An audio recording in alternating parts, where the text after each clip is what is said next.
Oui, merci beaucoup Catherine. Merci à GDS donc pour cette invitation et puis cette initiative. Donc, en effet, la question c'est où va la gauche et surtout, en réalité, peut-elle s'unir et s'unir rapidement dans le cadre notamment des présidentielles.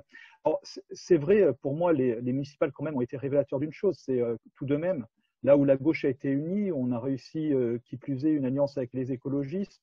Tout le monde a en tête évidemment Paris, non seulement la gauche l'a remporté, mais l'a emporté largement, a permis de mettre au centre des discussions et du débat public les questions sociales et les questions environnementales. Cela étant, et c'est là que je rejoins totalement Willy, les taux d'abstention dans les milieux populaires sont totalement mirobolants.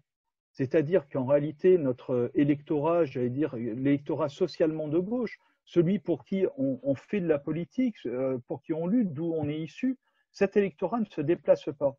Et il ne se déplace pas sur des grandes thématiques pourtant qui pourraient les toucher, qui les concernent au premier chef, donc ce qui rend compliqué, comment dire, une victoire qui soit suivie d'effets. Parce que rien ne serait pire qu'une victoire de la gauche si elle arrivait à s'unir pour refaire ce que Hollande a fait la dernière fois. Donc, autrement dit, si on n'arrive pas à renouer rapidement avec des thématiques qui touchent les milieux populaires, je ne vois pas comment le rapport de force sera concret. Donc, dans les services publics, ce rapport de force, d'ailleurs, s'exprime. Mais aujourd'hui, on est face à un État qui est répressif, mais qui est répressif, et quand il n'est pas répressif, il empêche des rapports de force réels de déboucher sur des conquêtes ou au moins sur des résistants. J'en veux pour preuve ce qui s'est passé avant donc, le confinement donc, aux Blancs, où toute une population pendant des mois et des mois s'est mobilisée pour sauver leur hôpital, leur maternité, quelque chose de très concret.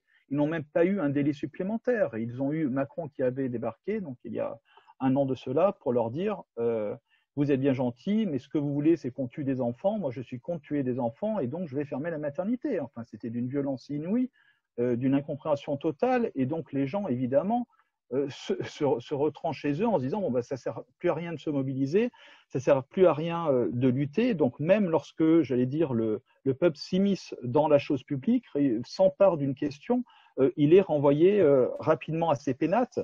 Et donc, on a affaire à une double besogne, là, mais réellement. C'est-à-dire que la première besogne à faire, c'est réussir, en effet, trouver le chemin de l'unité.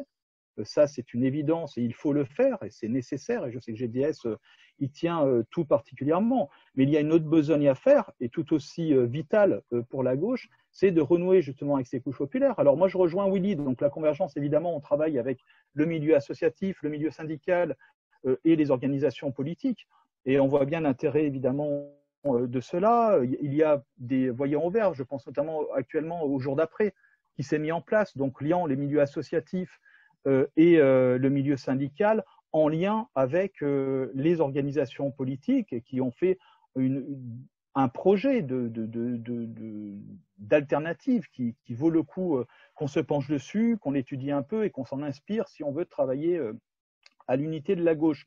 Mais en réalité, en effet, donc Willy a cité les partis, mais on pourrait citer aussi, je suis désolé, mais les organisations syndicales, les organisations politiques, les organisations associatives, où bien souvent, ce sont des employés des classes intermédiaires, voire des classes supérieures, qui dirigent l'ensemble de ces organisations, non pas que par essence elles le soient, puisqu'elles ont pu profiter d'une ascension sociale qui à une époque existait. Mais aujourd'hui, force est de constater que toutes les formations qui existaient, qu'elles soient en intra, c'est-à-dire les formations syndicales, les formations politiques qui permettaient une ascension sociale, et également l'éducation nationale ne réussissent plus à créer les conditions de progression sociale qui a permis à une génération d'accéder à des responsabilités et à des positions d'encadrement. Et donc, en réalité, il y a très peu d'ouvriers, il y a très peu d'employés modestes qui sont en responsabilité dans des organisations. Et ce qui explique du reste qu'il y a une prépondérance, en effet, de grandes notions comme l'environnement, etc., qui sont des notions essentielles et pour lesquelles il faut lutter, mais qui en réalité touchent peu les couches populaires en réalité et ne les mobilisent pas comme elles mobilisent des classes intermédiaires. Et donc, on le voit, et ensuite, il y a le problème donc de parler à ces gens-là. Donc, il faut que leur préoccupation soit centrale. Leur préoccupation centrale, c'est évidemment leur pouvoir d'achat, c'est donc leur rémunération, leur retraite et leur salaire, mais c'est aussi évidemment des services publics de proximité auxquels ils puissent faire appel, puisque en effet, les services, c'est l'égalité et c'est surtout l'accès au droit, c'est-à-dire c'est ce qui permet à un droit formel de se transformer en droit réel. Le droit du travail, qui du reste en plus est attaqué, mais serait-il assez puissant que lorsqu'on tape sur des inspections du travail, notamment ce qui arrive à Anthony Smith, forcément, on vide l'inspection du travail et de leurs employés et on tape sur les inspecteurs qui feraient du zèle et qui embêteraient le patronat, et donc automatiquement le droit du travail est moins respecté que si on disposait d'un outil public capable d'imposer les normes sociales et environnementales concrètement aux entreprises.